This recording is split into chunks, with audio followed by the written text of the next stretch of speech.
주님, 왜 하필 제 아들이어야 합니까? 그날 밤 저는 빈 예배당 강대상 아래에 엎드려 그렇게 울었습니다. 평생 성도들에게는 말했습니다. 하나님이 부르시면 어디든 가야 합니다. 자녀도 재물도 우리의 인생도 다 주님의 것입니다. 그런데 막상 제 큰아들이 말했습니다. 아버지, 저 아프리카 선교사로 가려고 합니다. 그 순간 제 입술은 목사처럼 아멘해야 했습니다. 하지만 제 가슴은 아버지처럼 안 된다고 소리치고 있었습니다. 낡은 예배당 천장에서는 오래된 형광등이 희미하게 떨리고 있었고 강대상 위에는 다음 주일 설교 본문이 펼쳐져 있었습니다. 하필이면 아브라함이 이삭을 드리는 말씀이었습니다. 저는 성경책을 바라보다가 고개를 떨구었습니다. 주님, 남의 자식 이야기일 때는 믿음이 좋았습니다. 그런데 제 자식 이야기가 되니 제가 이렇게 작아집니다. 그때 저는 몰랐습니다. 하나님께서 제 아들을 부르신 것이 아니라 먼저 제 믿음의 깊은 곳을 부르고 계셨다는 것을 말입니다. 제가 목회하던 마을은 열가구도 채 되지 않는 작은 시골 마을이었습니다. 낮이면 논두렁 사이로 바람 소리만 지나갔고 저녁이면 집집마다 불이 일찍 꺼졌습니다. 젊은 사람은 거의 없었습니다. 명절 때 잠깐 차 몇 대가 들어왔다가 다시 떠나면 마을은 오래된 사진처럼 조용해졌습니다. 예배당은 마을 입구 언덕 아래에 있었습니다. 흰 페인트는 군데군데 벗겨졌고 비가 오면 현관 앞을 길이 질퍽거렸습니다. 성도님들은 많지 않았습니다. 허리가 굽은 권사님 2분, 귀가 어두운 집사님 1분, 자녀 이름을 적은 종이를 성경책 사이에 끼워놓고 기도하시는 할머니 1분. 저는 그 예배를 가볍게 여기지 않았습니다. 작은 예배당에서도 하나님은 예배를 받으신다고 믿었습니다.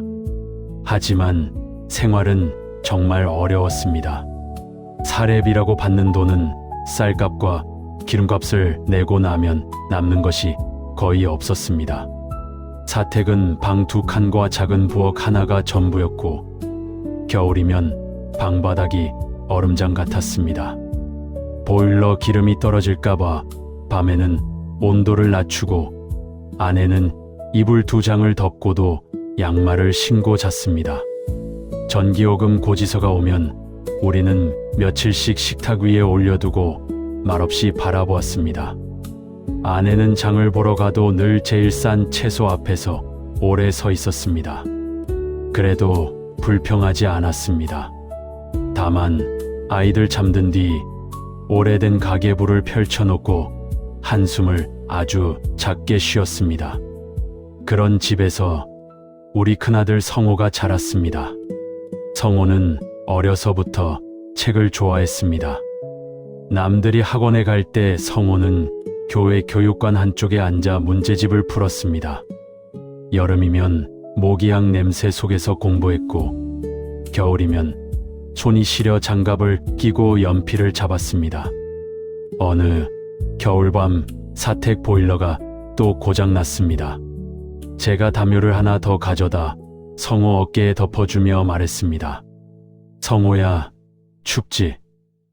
그러자 아이가 웃으며 대답했습니다. 괜찮아요, 아버지.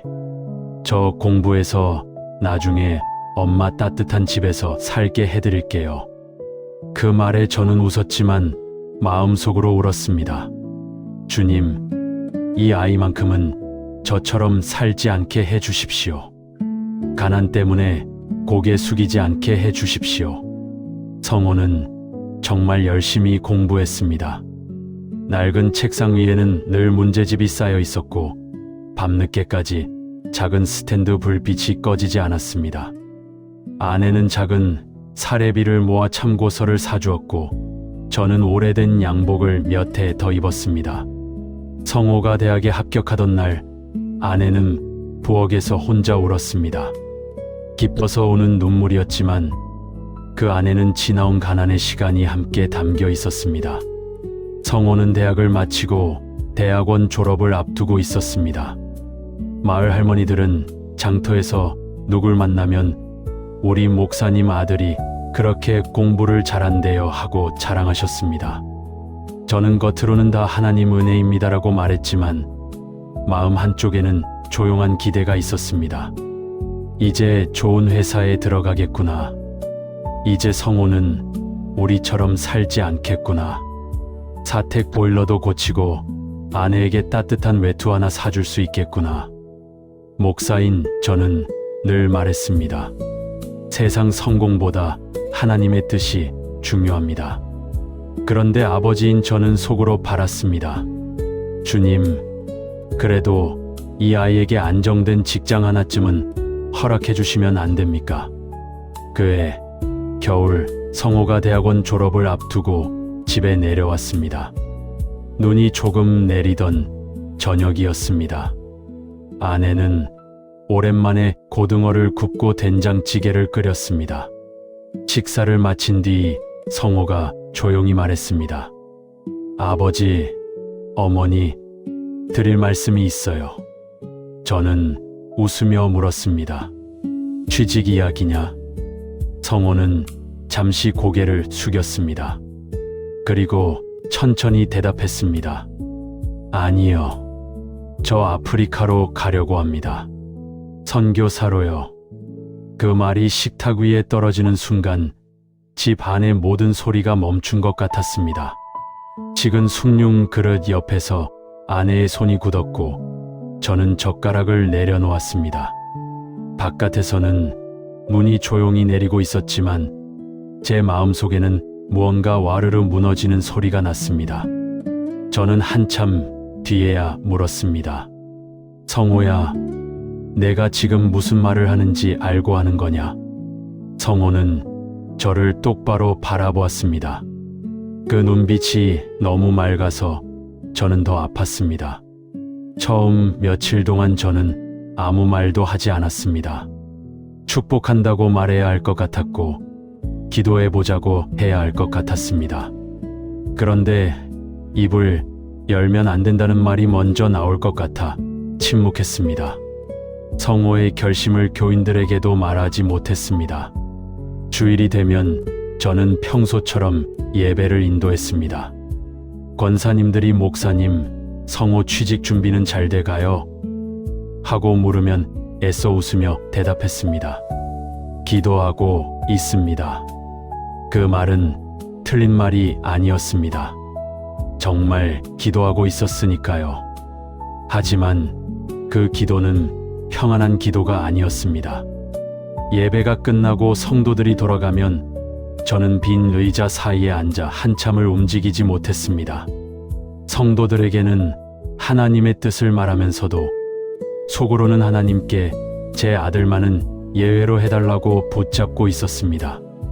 아내는 밤마다 부엌에서 울었습니다. 설거지를 끝낸 뒤에도 한참 싱크대 앞에 서 있었습니다. 저는 방문 밖에서 그 뒷모습을 바라보며 가슴이 무너졌습니다. 아내가 얼마나 성호 하나 바라보고 살았는지 알기 때문입니다. 결국 저는 가족들에게 먼저 이 일을 털어놓았습니다. 구순이 가까운 어머니는 지팡이를 짚고 사택으로 오셨고 고모와 외삼촌도 전화를 걸어왔습니다. 모두가 놀랐습니다. 그리고 모두가 성호를 말렸습니다. 어머니는 성호를 보자마자 떨리는 목소리로 말씀하셨습니다. 그동안 공부한 게 아깝지도 않냐? 내 아비 어미가 어떻게 너를 키웠는데 너라도 좋은 회사 들어가서 이제 좀 사람답게 살아야지. 아프리카가 어디라고 거길 간다냐? 성호는 할머니 앞에 무릎을 꿇었습니다. 할머니, 죄송해요. 그런데 하나님이 제 마음을 계속 두드리세요. 외삼촌도 말했습니다. 성호야, 선교가 귀한 건 안다. 그런데 꼭 내가 몸으로 가야 하냐? 좋은 회사 들어가서 돈 벌고 후원하면 더 크게 도울 수도 있잖아. 내 공부, 내 학위, 그거 아무나 하는 거 아니다. 그 말들은 가족들의 말이었지만 사실 제 마음속 말이기도 했습니다. 저는 그들의 말을 말리지 않았습니다. 어쩌면 누군가 제 대신 성호를 붙잡아 주기를 바랐는지도 모릅니다. 며칠 뒤 저는 성호를 예배당으로 불렀습니다. 저녁 예배가 없는 날이었습니다. 예배당에는 불을 반만 켜두었습니다. 오래된 나무 의자들이 어둠 속에 줄지어 있었고 십자가 아래 강대상만 희미하게 보였습니다. 저는 강대상 앞자리에 앉아 말했습니다. 아들아, 선교가 귀한 일이라는 건 나도 안다. 아버지가 목사인데 그걸 모르겠니? 하지만 꼭 내가 가야 하느냐? 내가 좋은 회사에 들어가서 선교사님들을 후원할 수도 있잖아. 성호는 조용히 듣고 있었습니다. 저는 결국 제 속마음을 꺼냈습니다. 성호야, 아버지는 내가 부자가 되기를 바란 게 아니다. 다만 너만큼은 매달 고지서 앞에서 한숨 쉬지 않았으면 했다. 내 어머니처럼 낡은 옷을 몇 해씩 꿰매 입지 않았으면 했다. 내가 살 집만큼은 겨울에 발이 시리지 않았으면 했다. 그게 그렇게 큰 욕심이냐? 성호의 눈이 젖어들었습니다. 그 아이도 아픈 것이었습니다. 아프지 않은 순종은 없다는 것을 그때 저는 보았습니다. 한참 뒤 성호가 말했습니다. 아버지, 저도 알아요. 그래서 저도 좋은 회사에 들어가 부모님 편하게 해드리고 싶었습니다. 그런데 하나님이 제 마음을 놓아주지 않으세요. 성호는 낮은 목소리로 계속 말했습니다. 단기 선교 때 만난 아이들이 계속 생각나요. 예배당도 없이 나무 그늘 아래 모여 찬송하던 아이들, 성경책 한 권을 여러 명이 돌려보던 아이들, 하나님 이름을 처음 듣고 눈을 반짝이던 아이들이요. 제가 배운 것들이 그 아이들을 섬기는 데 쓰일 수 있다면 저는 그 시간이 아깝지 않아요. 저는 나도 모르게 물었습니다. 그동안 공부한 게 정말 아깝지 않으냐? 성호는 제 눈을 피하지 않고 대답했습니다. 아버지, 하나님의 영광을 본 사람은 아깝지 않던데요? 저는 아무 말도 하지 못했습니다. 그 말이 제가 평생 설교한 말과 너무 닮아 있었기 때문입니다. 저는 성도들에게 그렇게 살라고 말했습니다. 그런데 제 아들이 그렇게 살겠다고 하자 저는 그 길을 막고 있었습니다. 그날 밤 저는 성호를 축복하지 못했습니다. 그저 가서 쉬어라 하고 돌려보냈습니다. 성호가 예배당 문을 닫고 나간 뒤 저는 한참 동안 의자에 앉아 있었습니다. 강대상 위 십자가가 어둠 속에서 조용히 저를 바라보는 것 같았습니다. 며칠 동안 저는 새벽 기도를 인도하면서도 마음이 흔들렸습니다. 입으로는 주님 뜻대로 살게 하소서라고 기도했지만 속으로는 주님, 제 아들만은 먼 곳으로 보내지 말아 주십시오라고 말하고 있었습니다. 주일이 가까워오자 설교 준비를 해야 했습니다. 책상 위에는 성경책과 낡은 설교 노트가 펼쳐져 있었습니다. 그런데 아무리 펜을 들어도 한 줄도 써지지 않았습니다.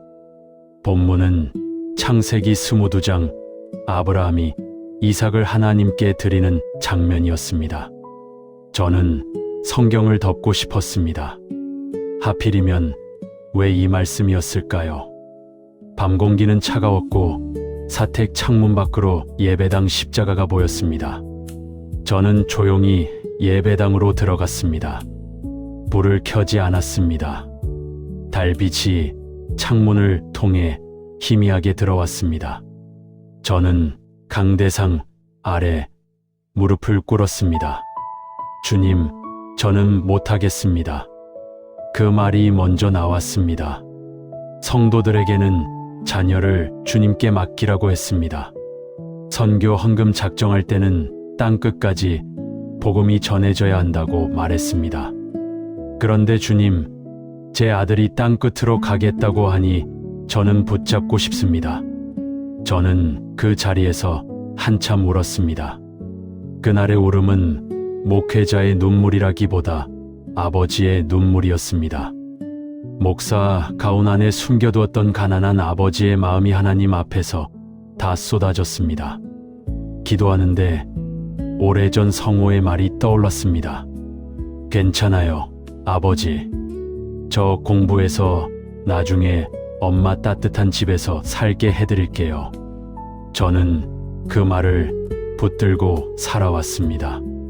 이 아이만큼은 반드시 따뜻한 집에서 살게 해주고 싶었습니다. 그런데 하나님은 그 아이를 더 먼 땅, 더 가난한 땅으로 부르고 계셨습니다.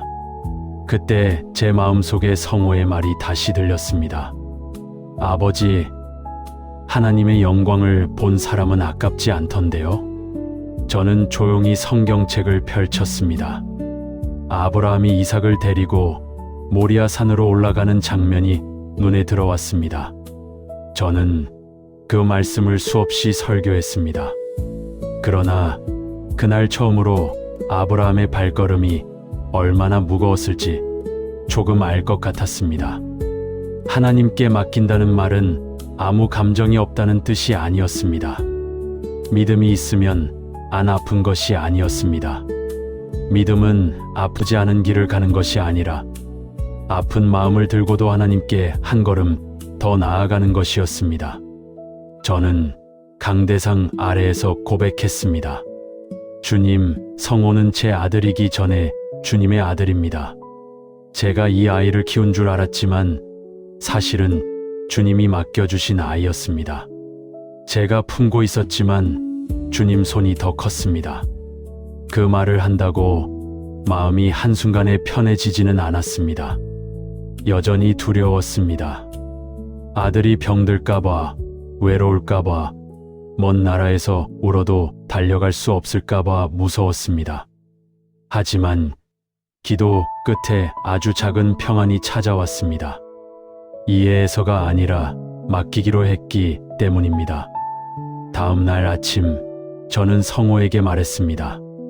성호야, 아버지가 미안하다. 아버지는 내가 틀렸다고 생각해서 붙잡은 게 아니다. 내가 너무 귀해서 붙잡았다. 내가 고생할까봐, 내 어머니가 울까봐, 내가 너를 잃어버리는 것 같아서 무서웠다. 성호의 눈에 눈물이 고였습니다. 저는 떨리는 목소리로 말했습니다. 아직도 솔직히 보내고 싶지는 않다. 하지만 너를 하나님보다 더 붙잡고 싶지는 않다. 그 말을 하고 나니 제 안에서 무언가가 조용히 무너졌습니다. 그리고 그 자리에 아주 작은 순종이 세워지는 것 같았습니다. 며칠 뒤 저는 주일예배 광고 시간에 성도님들 앞에 섰습니다. 예배당에는 여느 때처럼 몇 분 되지 않는 성도님들이 앉아 계셨습니다. 빈 의자가 더 많았고 찬송 소리도 작았습니다. 그러나 그날따라 저는 그 작은 예배당이 하나님 앞에서 얼마나 귀한 자리인지 새삼 느꼈습니다. 저는 조심스럽게 말했습니다. 성도님들, 우리 성호가 아프리카 선교사로 가려고 합니다. 예배당이 조용해졌습니다. 권사님 한 분은 놀라 성경책을 꼭 붙으셨고 귀가 어두운 집사님은 옆 사람에게 다시 물었습니다. 성호가 어디 간다고요? 저는 계속 말했습니다. 저도 처음에는 많이 붙잡고 싶었습니다. 목사로서는 축복해야 하는데 아버지로서는 보내고 싶지 않았습니다. 그런데 기도하면서 깨달았습니다. 성호는 제 아들이기 전에 하나님의 아들이었습니다. 잠시 침묵이 흘렀습니다. 그러더니 가장 나이 많으신 권사님이 손수건으로 눈을 닦으며 말씀하셨습니다. 목사님, 우리가 기도할게요. 우리 같은 늙은이들이 뭘 하겠어요. 그래도 이름 부르며 기도는 할 수 있지요. 그 말에 저는 무너졌습니다. 우리 교회에는 돈도 많지 않았고 청년도 없었고 큰 선교위원회도 없었습니다. 그러나 자녀 이름을 부르며 평생 기도해온 할머니들의 눈물이 있었습니다. 성호의 파송 예배는 우리 작은 시골 교회에서 드려졌습니다. 거창한 순서도 없었습니다. 예배당 앞자리에 성호가 앉아 있었습니다. 검은 양복은 조금 커 보였고 손에는 제가 신학교 입학할 때 쓰던 낡은 성경책이 들려 있었습니다. 저는 강대상에 섰습니다. 원고를 준비했지만 글자가 잘 보이지 않았습니다. 저는 성도들을 바라보며 말했습니다. 저는 오늘 목사로 이 자리에 섰지만 사실은 한 아버지로 많이 흔들렸습니다. 제 아들이 선교사로 가겠다고 했을 때 저는 기쁘기보다 두려웠습니다. 믿음의 말을 많이 했지만 제 자식 앞에서는 그 믿음이 얼마나 연약한지 보았습니다. 그리고 성호를 앞으로 불렀습니다. 성호가 무릎을 꿇었습니다. 저는 그 아이의 어깨에 손을 얹었습니다. 아내도 울며 손을 얹었습니다. 할머니, 권사님들도 천천히 앞으로 나오셨습니다. 굽은 허리로 떨리는 손으로 성호의 어깨와 등에 손을 얹었습니다. 그 장면은 세상적으로 보면 작고 초라했을지 모릅니다. 그러나 저는 믿습니다. 그날 그 작은 예배당 안에 하나님 나라의 큰 파송식이 있었습니다. 천장 형광등은 희미했고 마이크는 가끔 지지직거렸지만 그곳에는 하나님께 자녀를 올려드리는 부모의 눈물과 늙은 성도들의 기도가 있었습니다. 성호는 짧게 인사했습니다.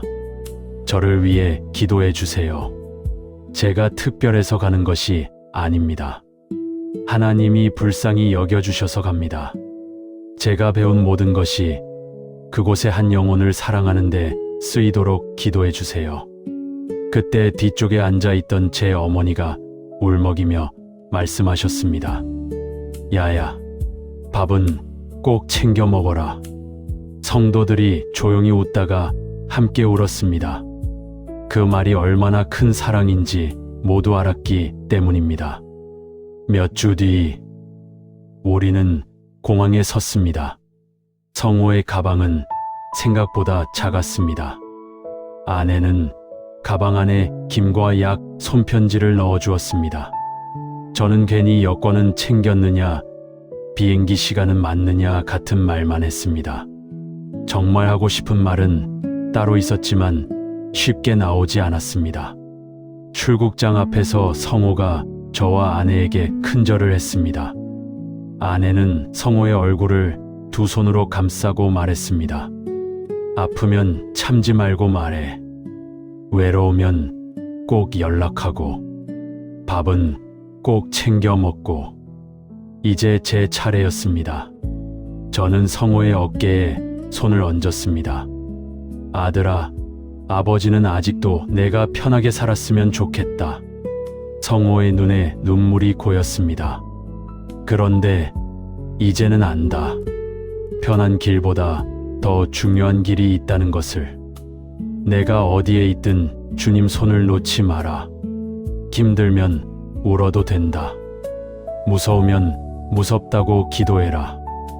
아버지도 이 작은 시골 예배당에서 매일 내 이름을 부르며 기도하마. 성호는 저를 안았습니다.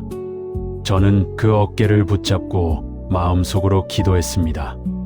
주님, 십가구도 안 되는 작은 마을에서 드린 제 기도가 이 먼 길까지 닿게 하시고 제가 따라갈 수 없는 곳까지 주님은 함께 가주십시오. 성호가 출국장 안으로 들어가자 아내가 제 손을 잡고 물었습니다. 여보, 우리 잘한 거겠죠? 저는 대답하지 못하고 고개만 끄덕였습니다. 잘한 건지 확신이 있었던 것은 아닙니다. 다만 하나님께 맡겼다는 사실 하나를 붙들었습니다. 사랑하는 여러분, 부모의 마음은 자녀가 아무리 커도 놓는 법을 잘 모릅니다. 자녀가 어려운 길을 간다 하면 더 무너집니다. 특히 우리가 가난과 고생을 지나왔다면 자녀만큼은 편히 살기를 바라는 마음이 죄는 아닐 것입니다. 그러나 때로 하나님은 우리의 기대보다 더 깊은 자리에서 자녀를 부르십니다. 부모가 계획한 안정이 아니라 하나님이 주시는 사명을 향해 걷게 하실 때가 있습니다. 그때 믿음은 자녀를 밀어내는 것이 아닙니다. 울면서도 하나님의 손에 올려드리는 것입니다. 저는 지금도 성호를 생각하면 마음이 아립니다. 가끔 아들이 보고 싶을 때면 아들이 떠나던 공항을 다녀옵니다. 아프리카 어느 작은 마을에서 흙먼지를 뒤집어 쓰고 아이들과 찬송을 부르는 사진을 받을 때마다 자랑스러움과 그리움이 함께 밀려옵니다. 어느 날은 사진 뒤에 이런 문장이 적혀 있었습니다. 아버지, 오늘 한 아이가 처음으로 예수님의 이름을 불렀습니다. 저는 이 길이 아깝지 않습니다. 그 문장을 읽고 저는 성경책을 펼쳤습니다. 그리고 조용히 말했습니다. 주님, 제가 졌습니다. 제 사랑보다 주님의 사랑이 더 큽니다. 자녀를 하나님께 맡기는 일은 한 번의 결단으로 끝나지 않습니다. 매일 다시 맡기는 일입니다. 걱정이 올라올 때마다, 보고 싶어 눈물이 날 때마다, 내 뜻대로 살았으면 하는 마음이 다시 고개를 들 때마다 우리는 또 기도해야 합니다. 주님, 이 아이는 제 품에서 나왔지만 주님의 손 안에 있습니다. 그 기도가 부모의 마지막 믿음일지 모릅니다. 그리고 하나님은 그 기도를 결코 가볍게 듣지 않으십니다. 기도합니다. 하나님 아버지, 오늘도 자녀 때문에 마음 졸이는 부모들을 주님께 올려드립니다. 자녀가 잘 되기를 바라는 마음, 고생하지 않기를 바라는 마음, 내 눈앞에서 안전하게 살기를 바라는 마음을 주님은 아십니다. 주님, 우리가 자녀를 사랑한다는 이름으로 주님의 길을 막지 않게 하옵소서. 내 계획이 무너질 때에도 하나님의 뜻이 선하심을 믿게 하시고 내 품보다 주님의 손이 더 크다는 것을 고백하게 하옵소서. 부르심 앞에서 고민하는 자녀들을 붙들어 주옵소서. 선교의 길, 섬김의 길, 남들이 알아주지 않는 좁은 길을 걷는 이들에게 두려움보다 믿음을 주시고 외로움보다 주님의 임재를 더 깊이 알게 하옵소서. 부모에게도 은혜를 주옵소서. 붙잡고 싶은 마음을 정죄하지 마시고 그 마음을 기도로 바꾸어 주옵소서. 눈물로 보내는 부모의 축복이 자녀의 길 위에 등불이 되게 하옵소서. 주님, 우리의 자녀가 세상에서 성공하는 것보다 주님 안에서 길을 잃지 않게 하옵소서. 편한 길이 아니어도 주님과 동행하는 길이라면 그 길 위에 하늘의 평안을 부어 주옵소서. 예수님의 이름으로 기도드립니다. 아멘. 여러분도 자녀를 하나님께 맡기기 어려워 눈물로 기도한 적이 있으신가요? 자녀의 진로, 믿음, 결혼, 건강, 사명을 위해 기도하고 계신다면 댓글에 아멘, 자녀를 주님께 맡깁니다. 함께 기도하겠습니다라고 남겨주세요. 이 댓글들이 서로의 자녀를 위한 작은 중보기도가 되기를 바랍니다.